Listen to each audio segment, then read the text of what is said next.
Sean todos muy bienvenidos a este primer Boa encuentro noite a todos, sejam bem-vindos a esse primeiro encontro realizado no espaço do Fellow.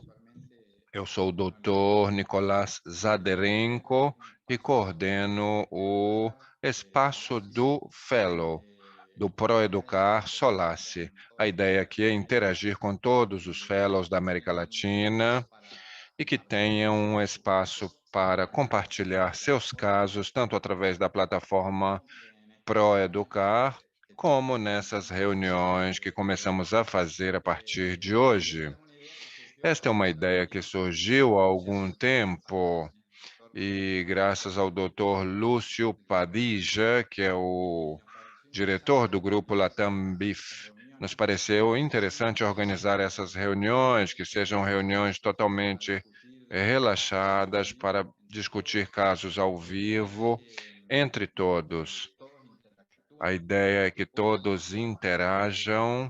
Eu sei que seremos, ou provavelmente sejamos muitos, e não podemos ceder a palavra a todos, mas a ideia é que, através de perguntas interativas que faremos no transcurso do caso, possamos ir escutando as opiniões e os comentários dos especialistas.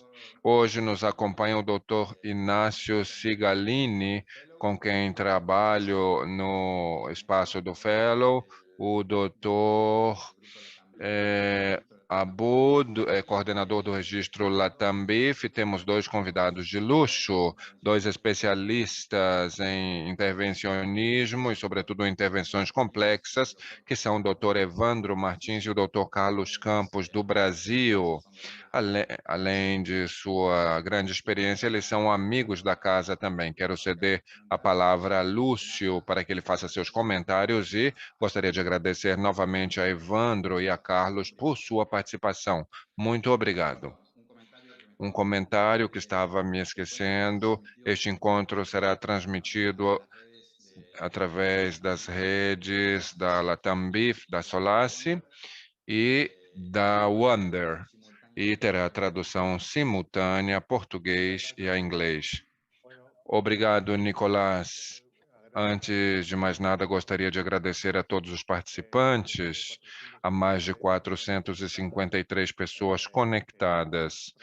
Estamos tentando buscar um espaço para os fellows, para os cardiologistas intervencionistas de todo o mundo que queiram participar desses encontros.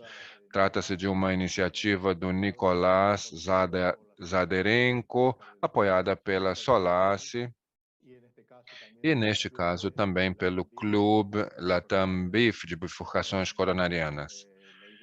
A ideia é transmitir e ter a possibilidade de transmitir isso ao mundo através de uma plataforma muito importante, que é o Wonder Medical, e queremos fazer isso de forma mensal ou bimensal, com distintos tópicos, neste caso, bifurcação coronariana, onde transmitiremos distintos tópicos, neste caso, bifurcação, e vamos tentar avaliar como tratar e analisar uma bifurcação com calcificação severa.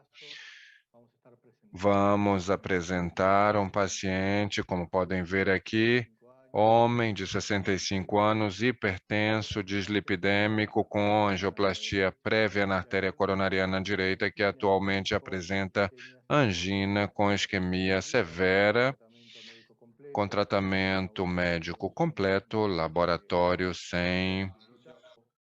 Então, esta é uma angiografia onde nós apresentamos a coronária esquerda com uma lesão calcificada na artéria descendente anterior, com comprometimento do ramo diagonal. Podemos parar aqui e avaliar.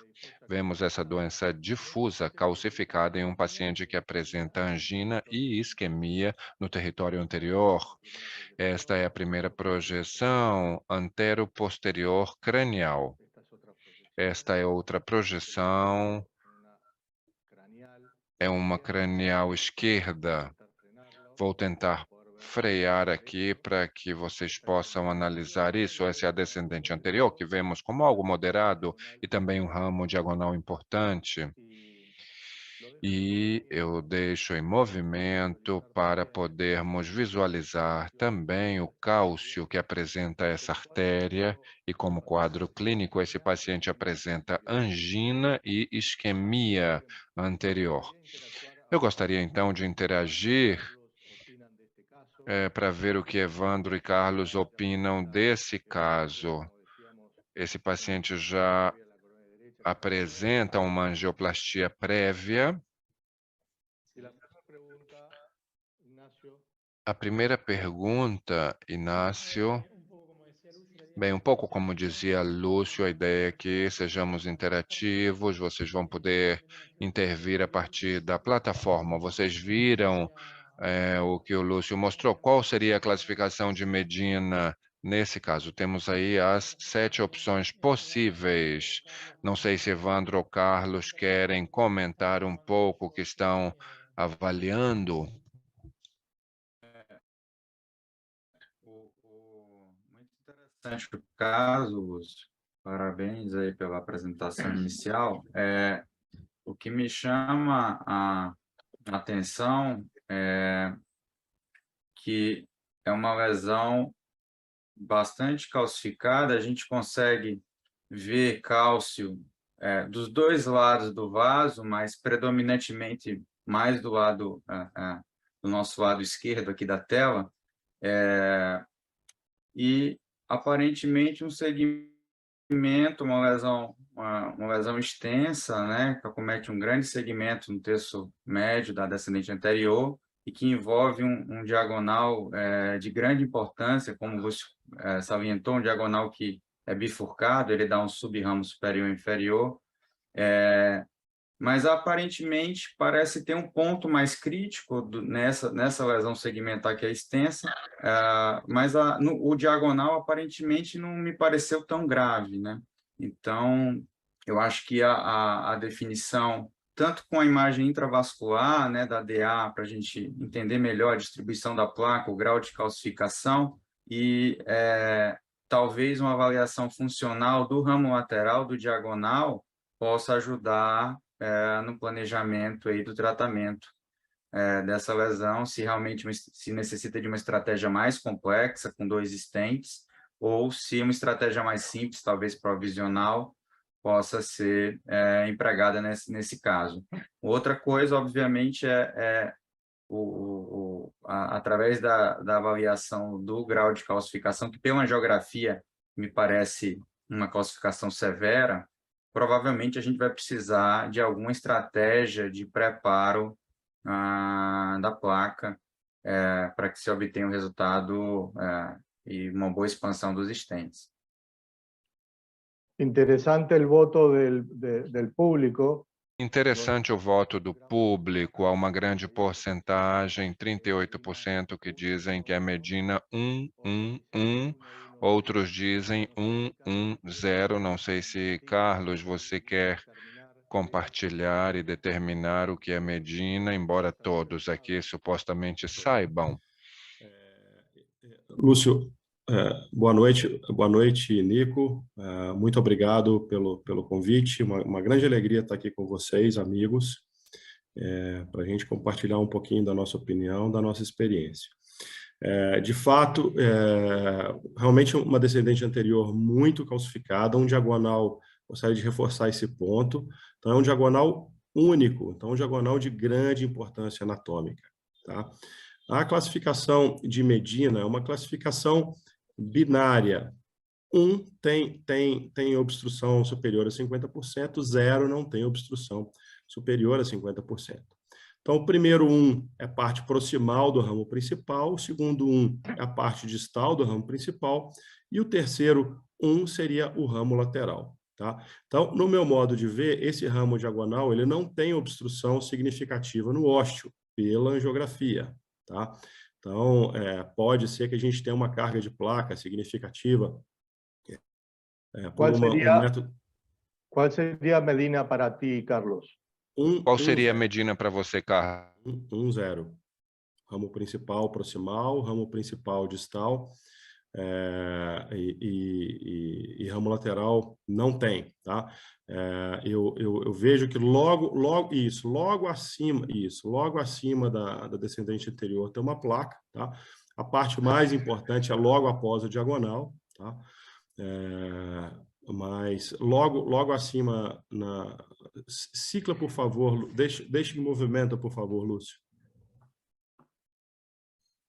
Isso. Então,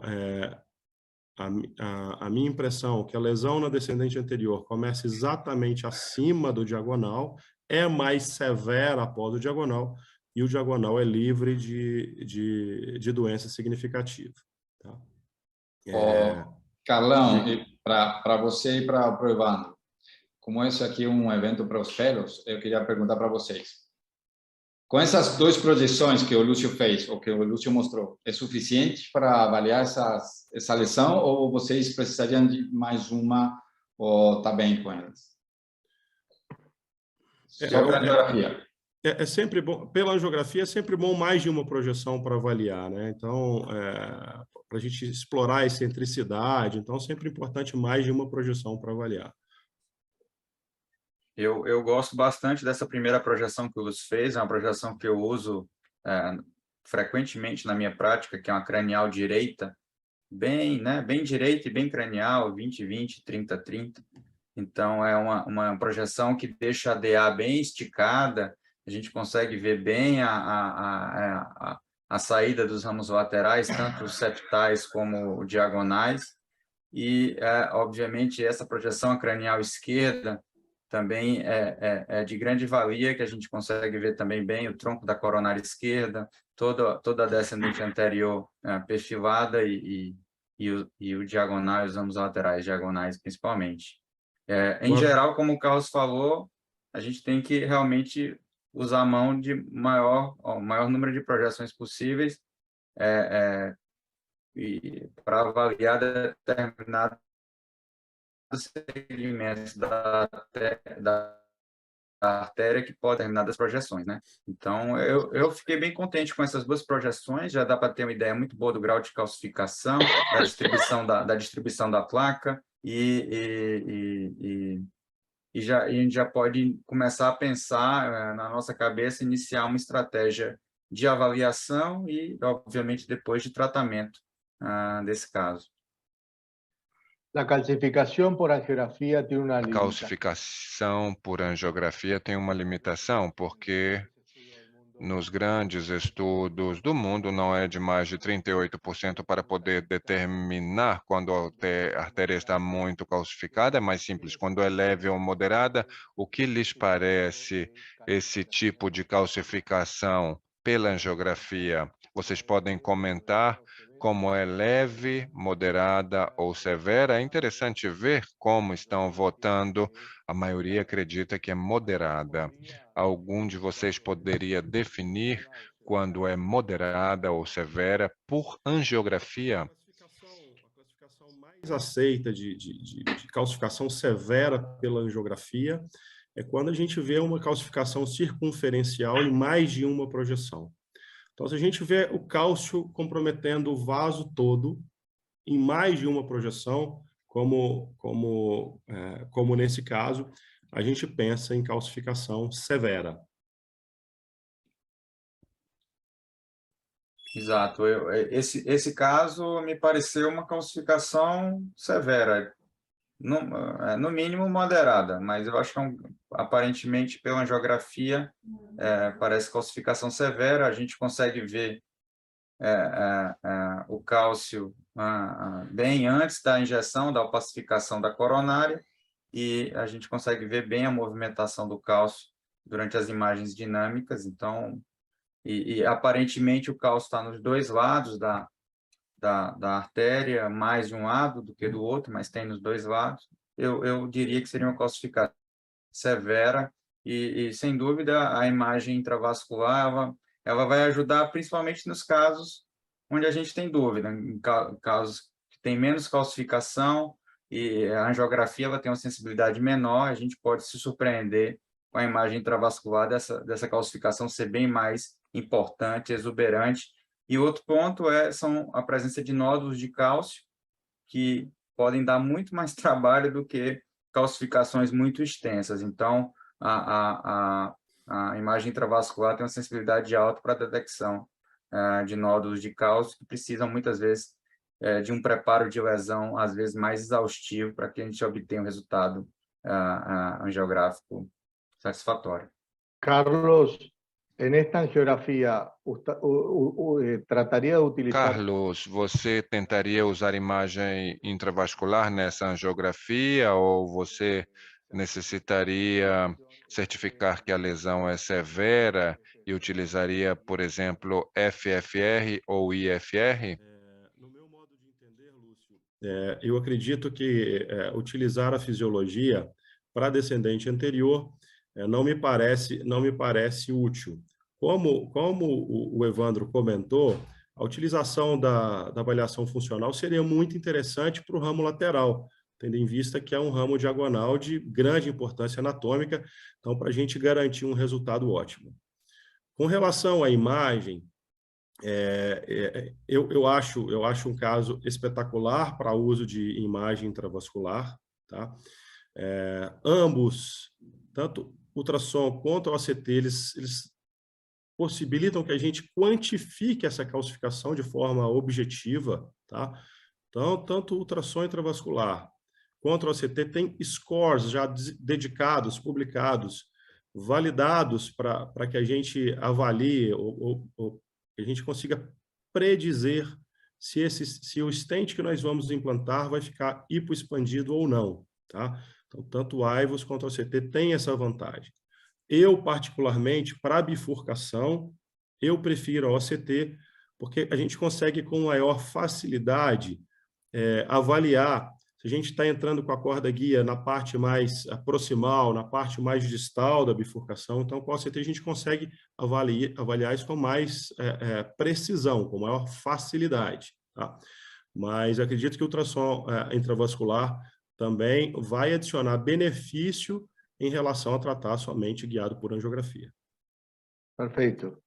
Só complementando a fala do Carlos, e só um ponto rápido aqui, o OCT, né, Carlos? Eu acho que o Carlos é um expert em OCT, ele tem uma vantagem, eu acho que no cálcio, para mim, que eu não uso muito OCT, eu uso mais ultrassom na minha prática, mas eu vejo como uma vantagem interessante na avaliação e no planejamento de lesões calcificadas. O OCT ele tem uma vantagem grande a gente definir a espessura do cálcio.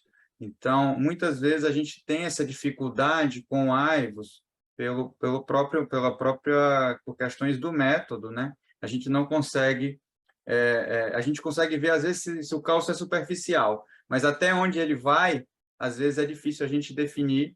Então, acho que o OCT ele dá um mapeamento da calcificação coronariana muito mais preciso, onde a gente consegue delimitar os contornos do cálcio, a profundidade, a espessura, obviamente, a extensão também. Isso hoje a gente tem visto que, na maioria desses algoritmos, isso é um ponto importante para a gente definir para que estratégia de preparo de lesão a gente vai escolher, qual o melhor método, e é uma forma até da gente administrar os recursos, né, e tornar a angioplastia mais eficiente, custo-efetiva. Eu concordo com esse ponto do Evandro, porque mesmo com ultrassom, às vezes é claro que o cálcio é superficial, às vezes é claro que ele é profundo, mas muitas vezes essa informação não é clara. Na OCT a gente consegue ver com muita facilidade se esse cálcio é profundo ou não, tá?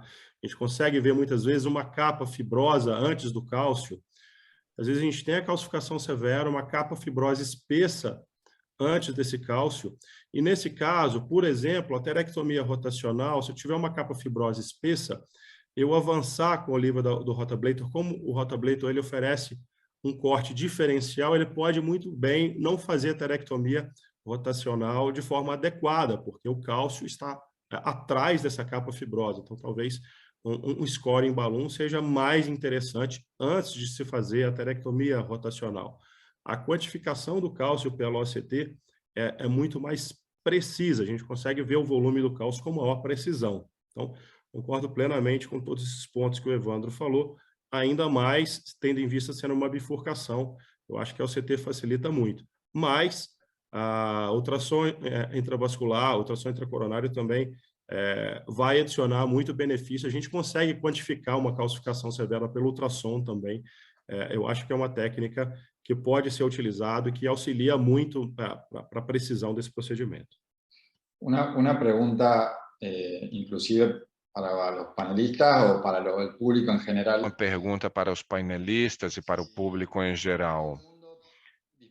Nem todos dispõem desses métodos de imagem intravascular. Nós estamos na América Latina. Há outros métodos, muita gente utiliza o stent boost, ou dependendo da equipe. Vocês acreditam que isso serve, não serve, pode ser utilizado? Gostaria que o público, se tiver algum comentário, que o faça por chat ou levantem a mão. Podemos abrir o microfone também. Eu gostaria de comentar para ir arredondando o caso, para que não seja muito longo. Essa é a estratégia que eu planifiquei para este caso. Acesso radial e não femoral, utilizando 7 frente, com bom suporte, com extra backup. Neste caso, eu tentei ir com guia coronário rumo a DA e diagonal, fazendo uma primeira avaliação com AIVUS, e em função da calcificação, acredito que é muito importante para qualquer procedimento a modificação da placa, a preparação da placa, para que depois possamos ir ao tratamento definitivo. Aqui coloco essas perguntas, se usar ou não rotablator, IVL, balão não complacente, e depois de usar um stent provisional somente na descendente anterior e balões na diagonal, ou técnicas de 2 stents. O que vocês acham, Nacho, Nico? Bem, que eu comentei bastante, eu acho que eu usaria imagem sem dúvida. Respondendo à pergunta do Nico, eu acho que o stent boost ajuda, tá? Mas eu acho que não substitui a imagem intravascular. A imagem intravascular nos dá muito mais informação. Definitivamente, eu usaria alguma estratégia para modificação de placa, mas eu acho que a imagem pode nos ajudar a definir essa estratégia, tá?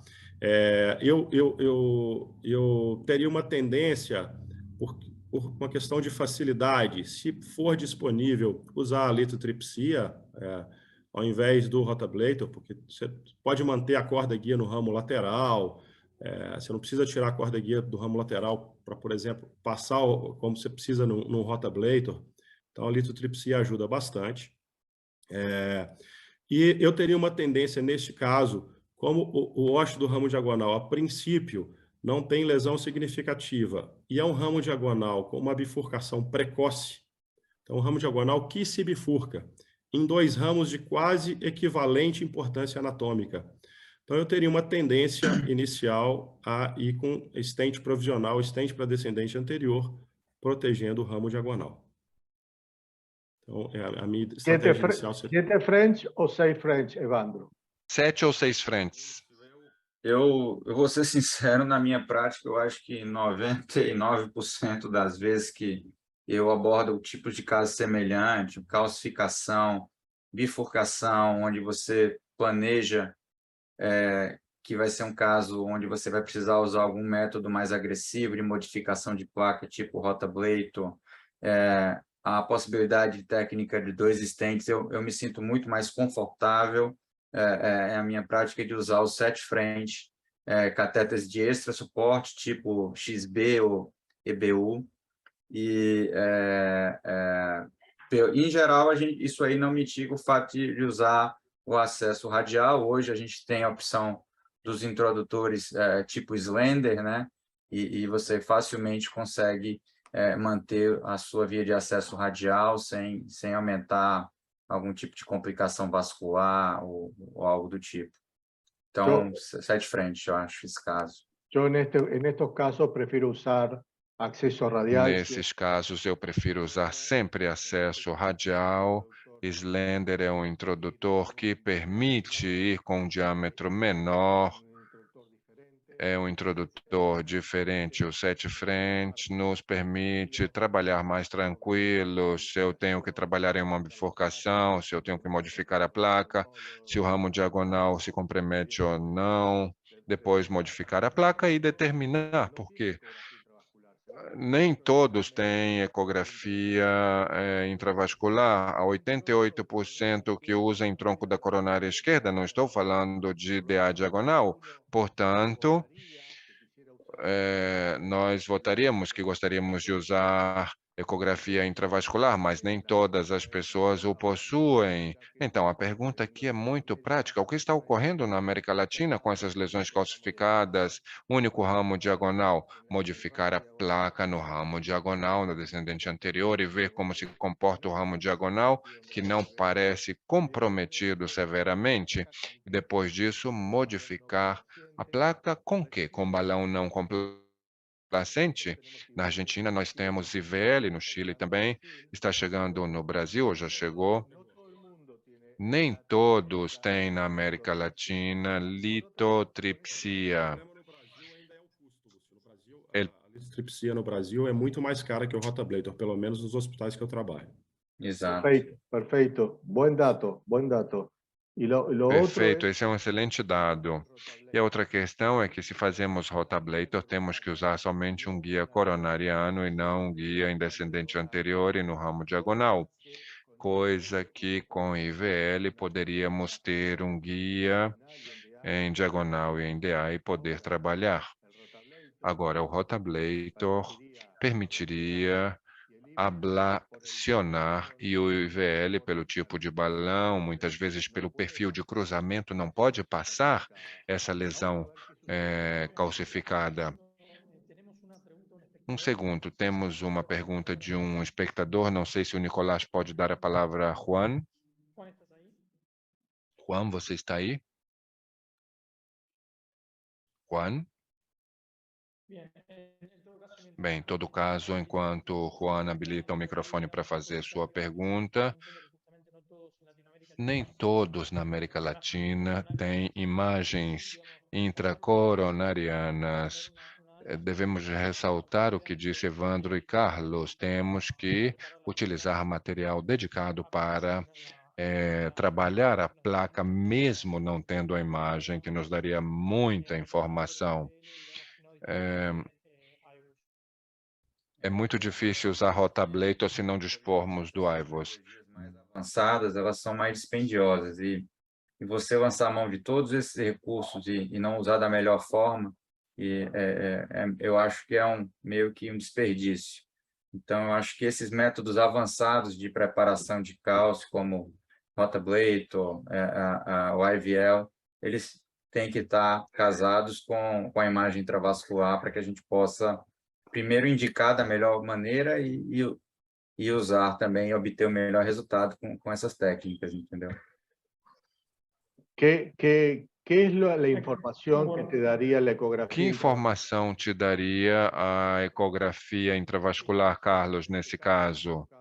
Neste caso, Carlos, para ir um pouco mais rápido, eu tentei avançar, como vocês podem ver, o IVOS, mas a verdade é que não avançava o catéter da ecografia intravascular pela calcificação. Então, o que eu faço aqui agora, Carlos? Bom, a informação, com relação à informação que o IVOS pode nos dar, bom, ele pode quantificar a calcificação, o grau de calcificação, tá? Eu não sei se é o caso de eu comentar com vocês como a gente pode classificar uma calcificação severa pelo ultrassom. Eu não sei se é relevante, mas se quiserem eu posso falar. Então, aqui, pela angiografia, já está claro que a calcificação é severa, mas o ultrassom nos dá informação da extensão real da doença, que pela luminografia da angiografia nós não vemos, tá? Então, tanto distal quanto proximal, nos dá um melhor dimensionamento desse vaso, tá? Então, a referência proximal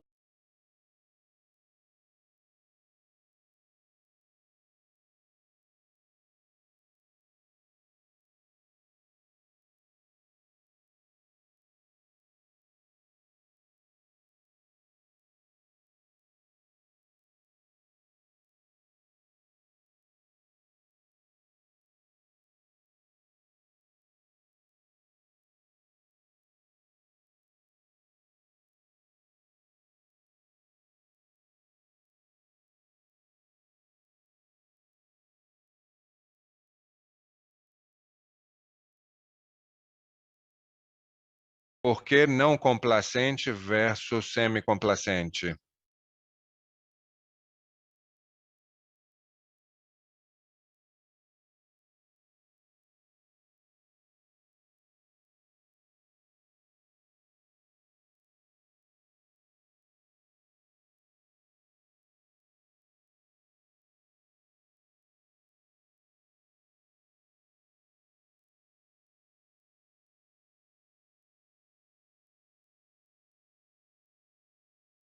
Nacho, José Penha Regis está levantando a mão para fazer uma pergunta. Se o José puder mandar a pergunta por WhatsApp, seria bom para podermos responder a pergunta. Enquanto você vê isso, eu estou comentando como foi a evolução. A ecografia intravascular não avançava e o balão não complacente 3.0 não avançava também. Portanto, eu tomei uma terceira decisão como um plano C. O que fazemos nesse caso, Evandro?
Carlos, eu coloquei essa imagem para mostrar o Rotablator. Eu gostaria se em 3 ou 4 minutos você poderia dizer que ogiva você utilizaria aí, como seria a questão da passagem, quantos segundos você faria essa passagem, se seria curta, longa, e em quantas revoluções você faria.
Eu mostro essa imagem porque mostro que não temos que fazer. Eu não gostaria de fazer uma corrida de toda a lesão, se vai ser uma corrida mais curta, que quando haja quedas de revolução, para que a ogiva não se prenda, porque pode haver muita embolização. Escutar a ogiva quando vemos que ela está se travando, retroceder, para que possamos ir de menos a mais com corridas, ver como se comporta a pressão arterial, ver como se comporta o paciente e saber que não é bom fazer este tipo de corrida como eu fiz aqui, uma corrida que vá de proximal a distal de uma só vez.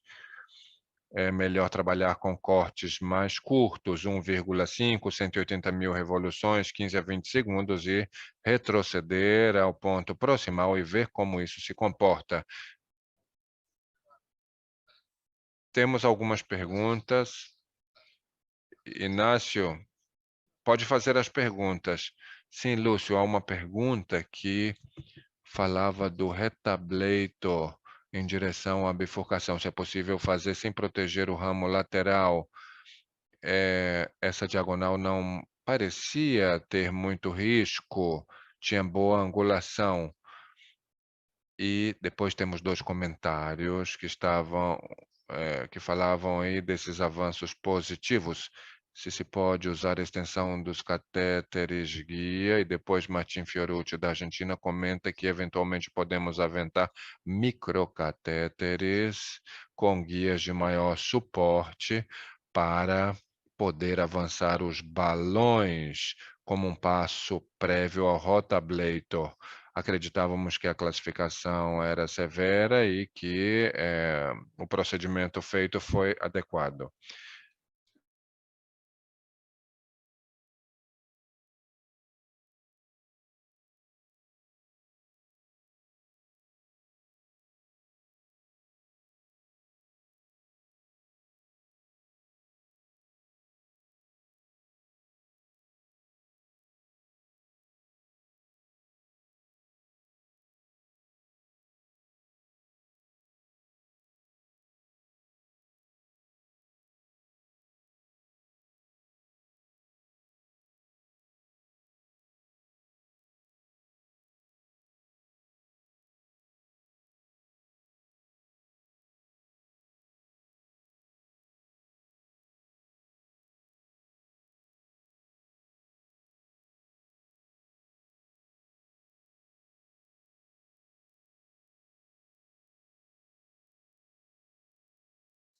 De se lidar, e muitas vezes a gente pode acabar quebrando esse fio, é um fio mais caro, você vai precisar substituir, o fio pode quincar e vai impossibilitar a sua aterectomia. Esse é um ponto.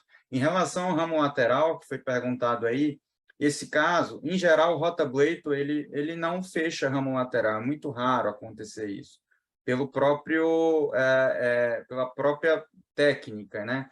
Ele faz muito pouco plaque shift, carina shift. Então, em geral, se o ramo lateral, nesse caso aí, como aparentemente não tem muito comprometimento, então pode ir com segurança que vai ser muito raro acontecer algum fenômeno tipo oclusão de ramo lateral, nesse tipo de caso.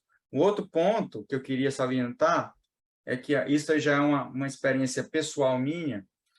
Eu venho mudando um pouco como eu faço o rotablator. Então, são alguns pontos básicos que eu venho utilizando na minha prática e eu tenho visto que eu tenho tido menos complicação e melhor tolerabilidade, melhor tolerância do paciente no procedimento. Então, fica um procedimento mais suave, principalmente se tratando de pacientes mais frágeis e idosos, que é utilizar uma ablação com alta rotação, 180 mil, 190 mil rotações 200 mil rotações por minuto, e eu tenho encurtado as minhas corridas de aterectomia. Então, eu tenho feito ablações bem curtas mesmo, coisa em torno de 7 a 8 segundos, em vez desses 15 a 20 segundos que tradicionalmente é feito, que é recomendado na bula.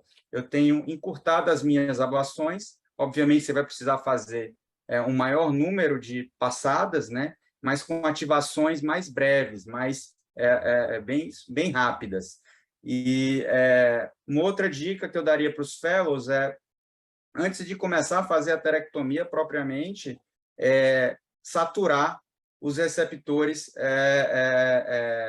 da microcirculação. Em geral, eu faço isso com vasodilatadores, tipo nitroglicerina, monocordil, e uso também a adenosina, antes de começar a terectomia. Uma coisa que você pode fazer, se você está usando o microcatéter, na hora que você passa com o microcatéter pela lesão, posiciona o microcatéter no leito distal, aqui do caso da descendente anterior, e faz bastante vasodilatador, nitroglicerina, adenosina na microcirculação. Em geral, isso é muito bem tolerado pelo paciente, com menos efeitos colaterais, tipo adenosina, e eu tenho visto que isso previne, de alguma forma, ou diminui a incidência de no reflow durante esse procedimento de aterectomia. Essas são algumas dicas que eu queria Importante passar. a remarcar lo que hice después de esta Importante ressaltar o que eu fiz depois desse rotablator. Eu avancei um microcatéter e mudei o guia de rotablator por um guia de suporte para poder modificar melhor a placa e avançar melhor na ecografia e determinar depois se tenho que avançar um stent, ter um suporte em um guia e não trabalhar com o guia do rotablator. Carlos, eu estou mostrando aqui o que encontrei nessa descendente anterior, nesse lugar. Aí o diâmetro real, a quantidade de cálcio que havia, vamos mostrando o cálcio, se é excêntrico, concêntrico, qual é a área luminal, qual é o tamanho do vaso, como se comporta o IVUS para visualizar a origem do ramo diagonal e como está o cálcio. Está do mesmo lado ou está oposto ao ramo diagonal?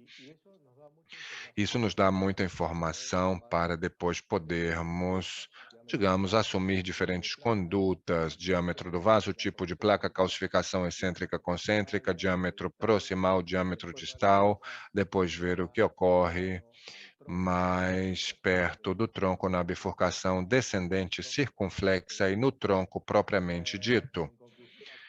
Para concluir, aqui eu encontrava um diâmetro distal de 2,9, proximal de 4, há um mismatch do diâmetro, caracterização da placa, calcificação mais excêntrica que concêntrica, neste caso, doença difusa calcificada com diâmetro de 1,8.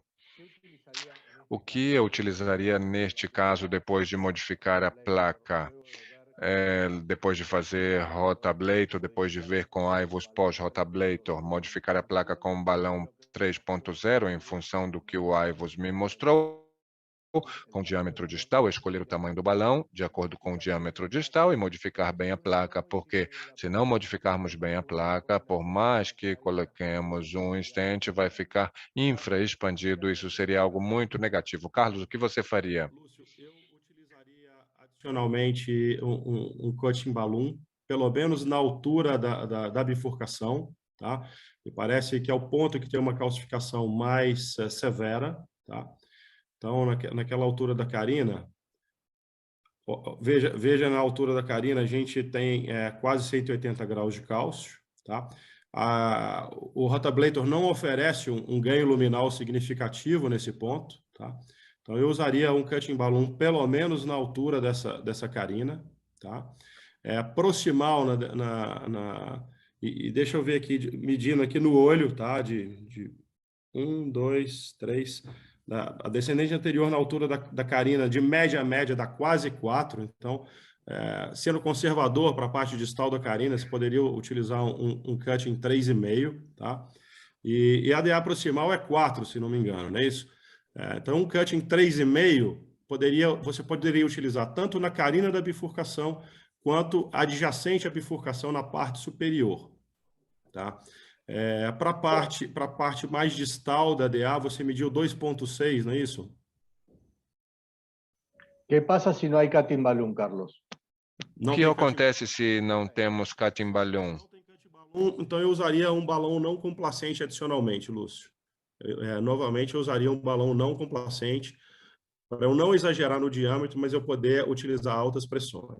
Então, eu utilizaria um balão não complacente na altura da carina, pelo menos, tá? e mais para cima na DA proximal, tá? Logo acima, isso, logo acima da bifurcação. Tá? Antes, Carlos, antes de hacer el cutting balloon o balón no complaciente, yo quería proteger el ramo diagonal. Perfeitamente. Y cuando O balão não complacente, eu queria proteger o ramo diagonal e para isso eu queria ir à subdivisão superior, não queria ir aonde está o guia neste caso. Superior, né, Lúcio? Vamos a ir avanzando. Uma pergunta rápida del Aibus. Uma pergunta rápida do Aivos, talvez o Evandro possa nos comentar. A pergunta é se você, Lúcio, viu aí a questão do nível da bifurcação, se você considera na hora de avaliar o Aivos essa questão do ramo lateral. O sinal de que eu não entendi a pergunta bem, Inácio. Podia repetir? O sinal da sobrancelha, o sinal da sobrancelha. É uma informação importante, que pode... e essa angulação é uma angulação que a gente pode ter surpresa em relação à estratégia provisional e a gente enjaular aí pinçar esse ramo diagonal. Isso realmente também, eu concordo, seria uma preocupação nesse caso.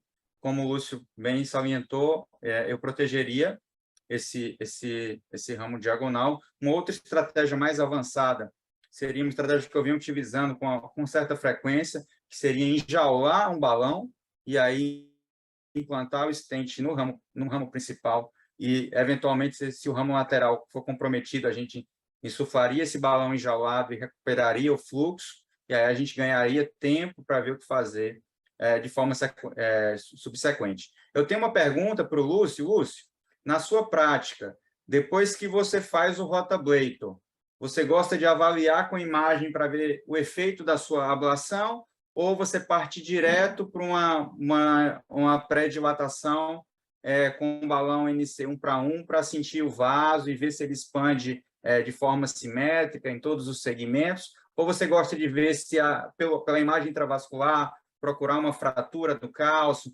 reverberação do cálcio, se você conseguiu modificar de alguma forma essa placa? Às vezes isso é mais complicado a gente avaliar, né? É mais complicado fazer a ecografia intravascular. Sim, é mais complicado fazer a ecografia intravascular antes de fazer preparação da placa com balão não complacente para que avance bem o catéter da ecografia intravascular. Mas, neste caso, para tentar ver como era o cálcio depois de um rotablator, eu fiz isso, digamos, de forma educativa, mas na prática eu tentaria pré-dilatar primeiro e depois buscar a imagem. Eu não faria como eu fiz neste caso. Neste caso, o cálcio está oposto à origem do ramo diagonal.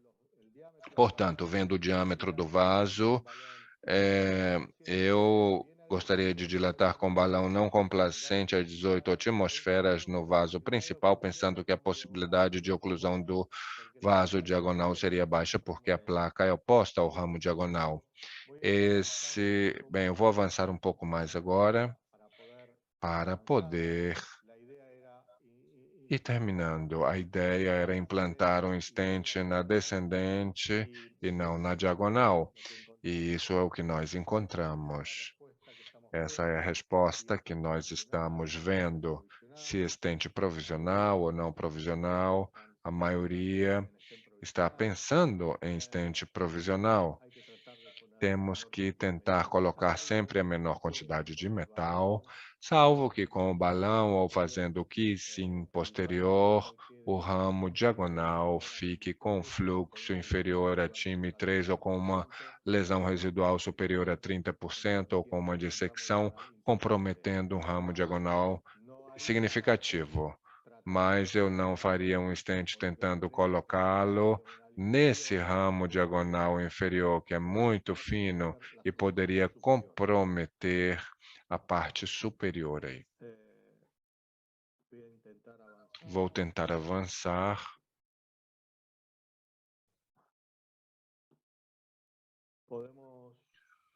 Podemos tirar aí a votação. Avançamos, então. Acho que a maioria votou Show. 94%. É. 94%. Mas a idea foi implantar Mas a ideia foi implantar o stent 3038 desde antes. 3 em uma questão importante. Depois de preparar a placa, se o ramo diagonal, aqui estamos implantando ou posicionando o stent.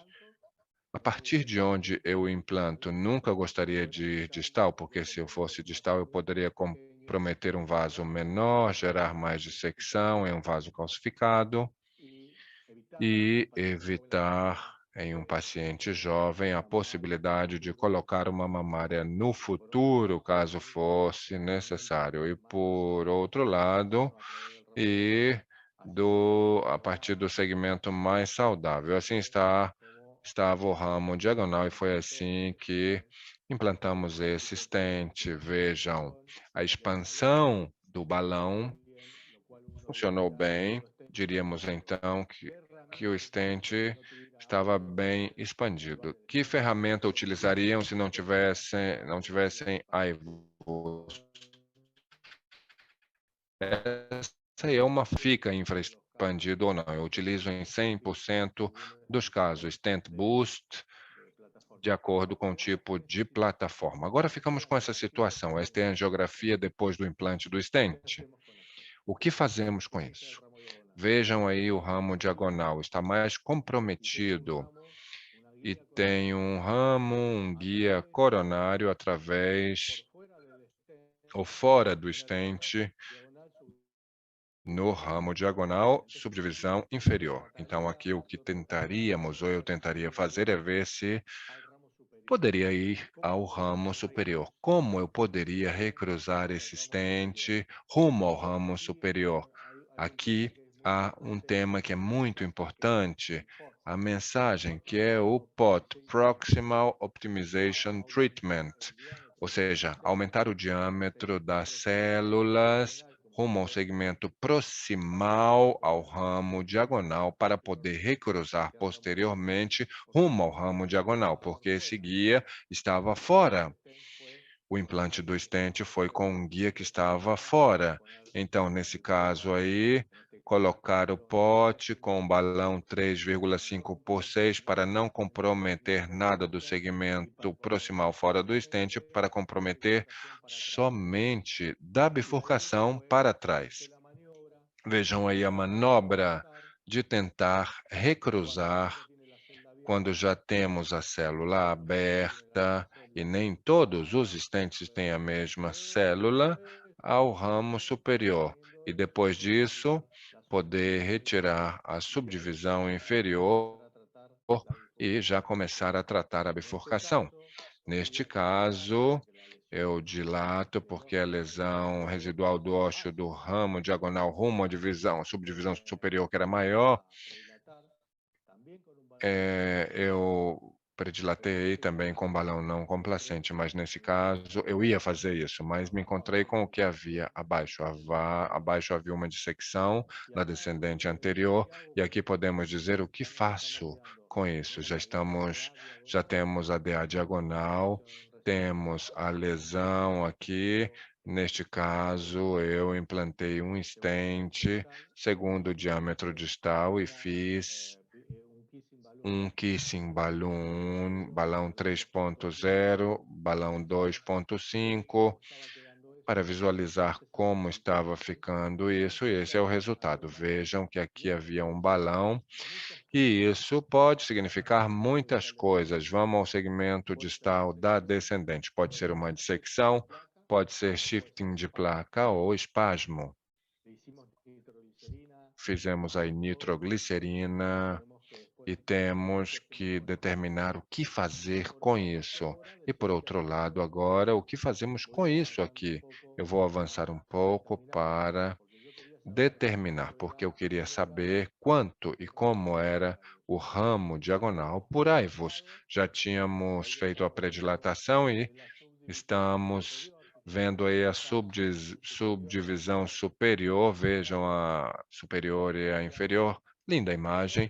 Estamos vendo como se vê o ósteo do ramo diagonal, onde o estente já está implantado na descendente anterior.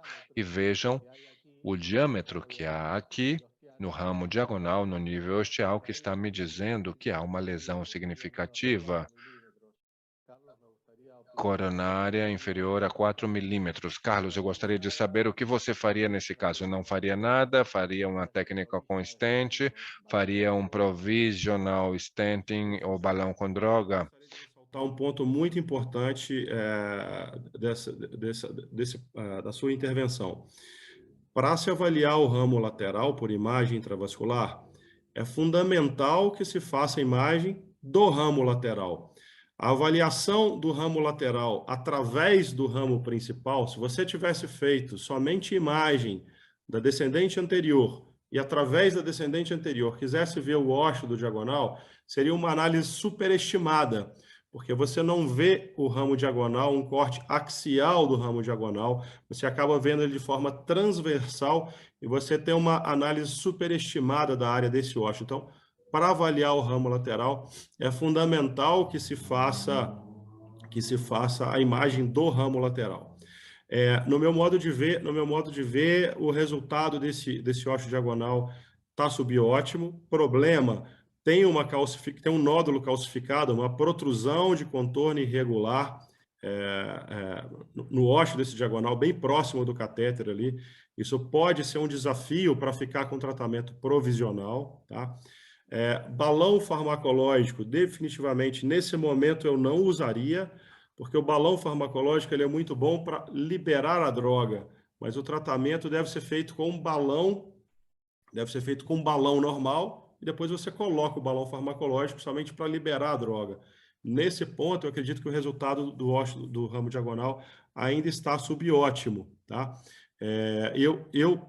Por ser um diagonal com bifurcação precoce, que eu não gostaria de perder nenhum dos dois ramos, eu insistiria novamente com um kissing, com uma pressão mais alta,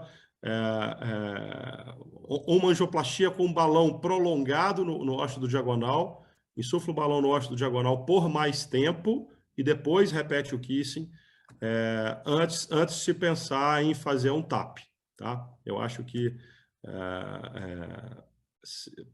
partir para o balão farmacológico nesse momento é temerário, porque o resultado do ósseo diagonal ainda está subótimo. Creo que su mensaje es muy bueno, Carlos, el que has dado.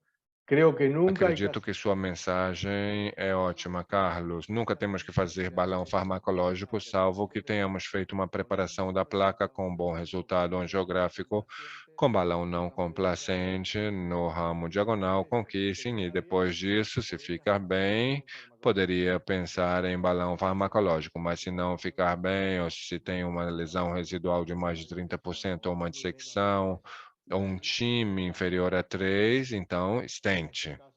Neste caso, não foi assim. Interessante o que os fellows voltam. Balão farmacológico 33%, TAP ou T-stent 44% e nada 22%.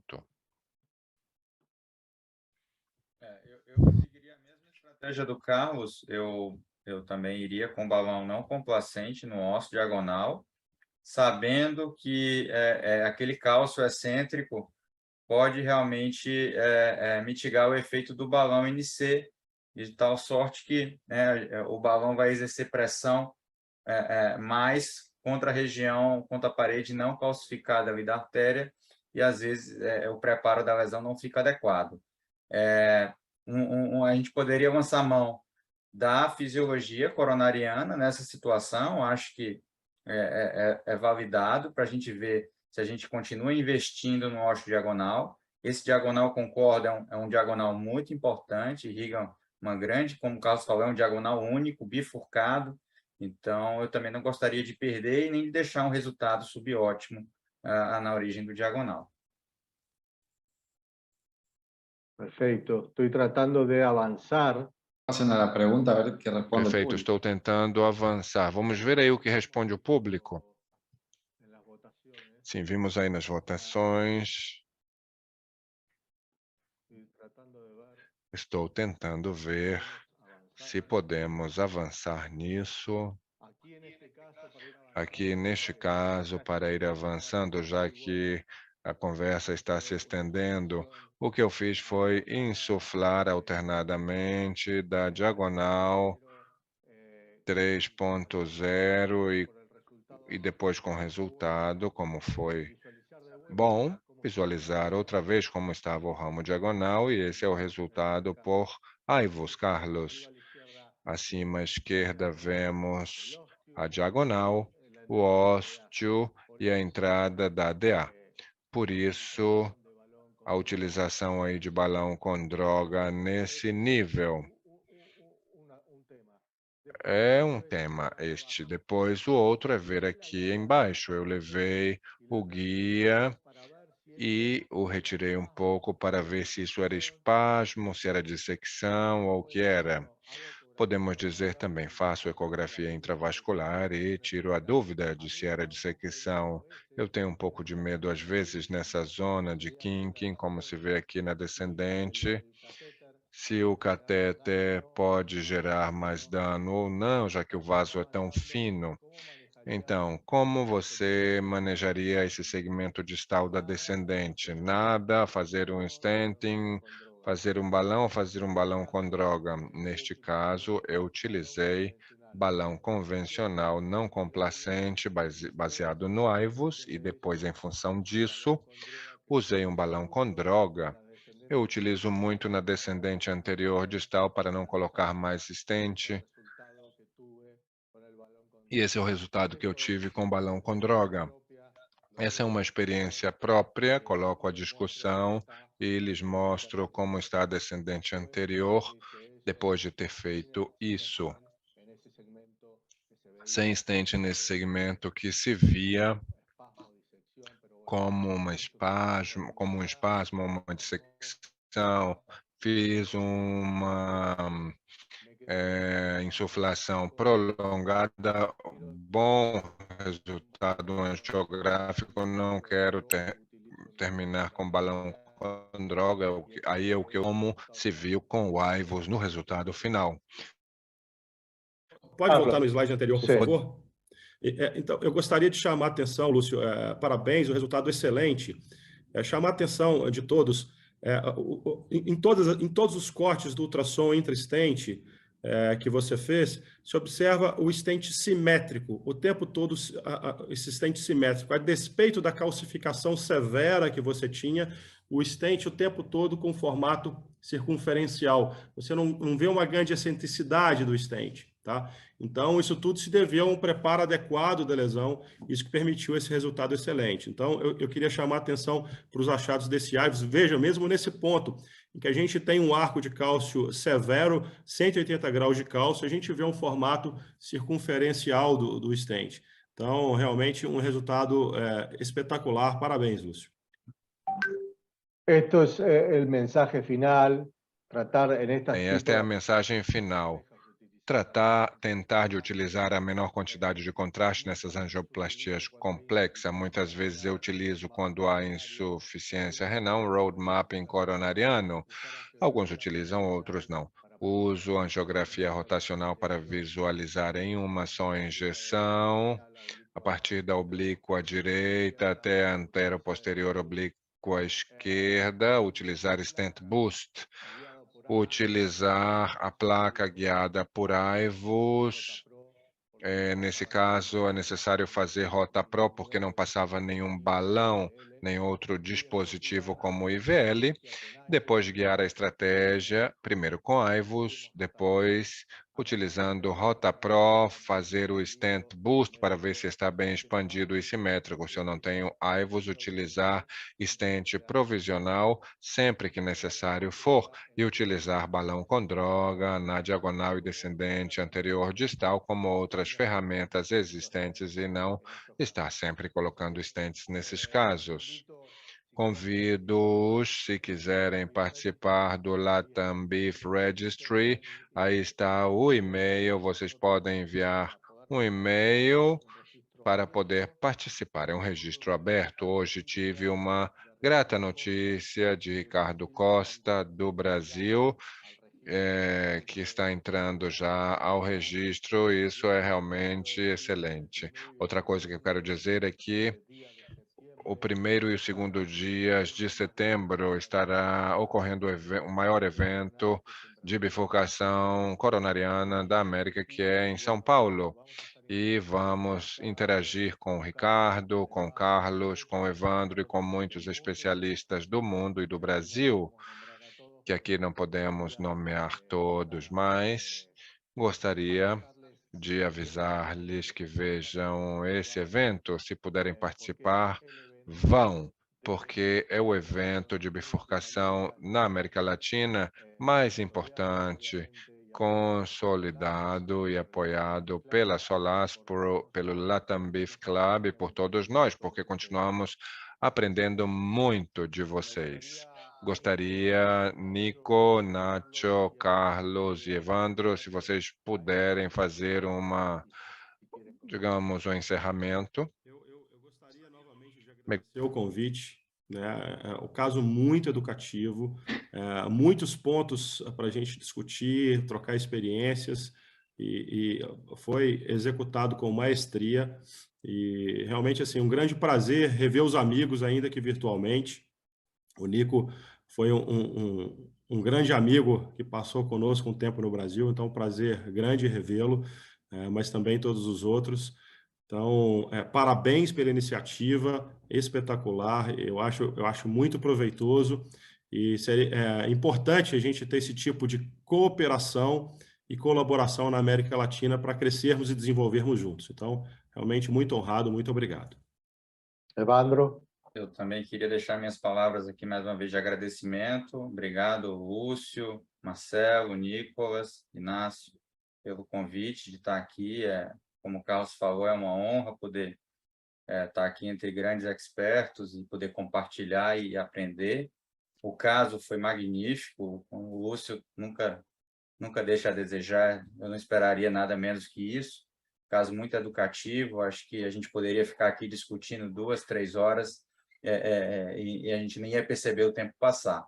E eu queria agradecer a Latam Beef, né? Eu faço parte da comissão aí, sempre contribuindo de alguma forma, e espero vocês, né, a gente poder se encontrar no Bifurcation Summit, que é um evento aqui do Brasil de bifurcação, organizado pela sociedade. O Ricardo Costa está à frente disso, e esse ano eu acho que um evento pós-pandemia promete, convidados internacionais, 2 dias de discussões intensas em todos os temas que rondam esse tema fascinante que é a bifurcação, tratamento das lesões de bifurcação em coronária. Então, eu convido todos os fellows e todos os colegas que estão aqui com a gente a participar desse evento, e, mais uma vez, muito honrado em estar aqui com vocês, entre amigos.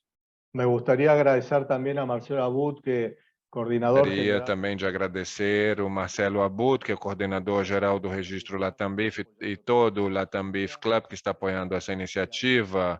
Também agradecer a Inácio Signarini e a Nicolás, que são... Nico é a cabeça do espaço do Fellow, que está apoiado pela Solace, pelo ProEducar, tentando ajudar e compartilhar com todos os médicos que estão começando com a cardiologia intervencionista, para tentar buscar um ponto de encontro. Este é um ponto de encontro. Hoje vai ser o primeiro caso, ou foi o primeiro caso, mas vamos tentar fazer a cada mês ou a cada 2 meses esse tipo de encontros. Nacho, Nico, se vocês puderem encerrar. Não, simplesmente gostaria de agradecer. Foi uma conversa muito enriquecedora para todos os fellows. Todos aprendemos e espero encontrá-los na próxima reunião. Eu gostaria de agradecer novamente a todos, repito, a todos os fellows, que o ProEducar tem um espaço para vocês na página, onde vocês podem nos enviar casos. Vocês têm toda a informação no site, do ProEducar. Há casos que podem ser discutidos e apresentados na página, outros podem ser discutidos nestas reuniões, como as de hoje, e no final vamos deixar uma enquete que gostaríamos que vocês respondessem. É muito curta, simplesmente para podermos ter uma ideia de como estão os fellows. E, bem, obrigado a todos pela participação. A audiência se manteve até o final. Obrigado, Carlos. Obrigado, Evandro, Inácio, Lúcio e Marcelo, que não pôde nos acompanhar hoje. Por último, Nico gostaria de comentar que o Wonder Medical é um sistema muito interessante. Tudo que estamos fazendo fica gravado no canal e vocês poderão visualizar em português, em espanhol ou em inglês, porque tudo isso tem tradução simultânea e vocês podem ver, repetir, avaliar e voltar a ver este tema e outros que estaremos gravando por esta via tão importante para nós. Muito obrigado a Solace por nos oferecer o espaço e o apoio. Boa noite a todos. Gracias. Tchau.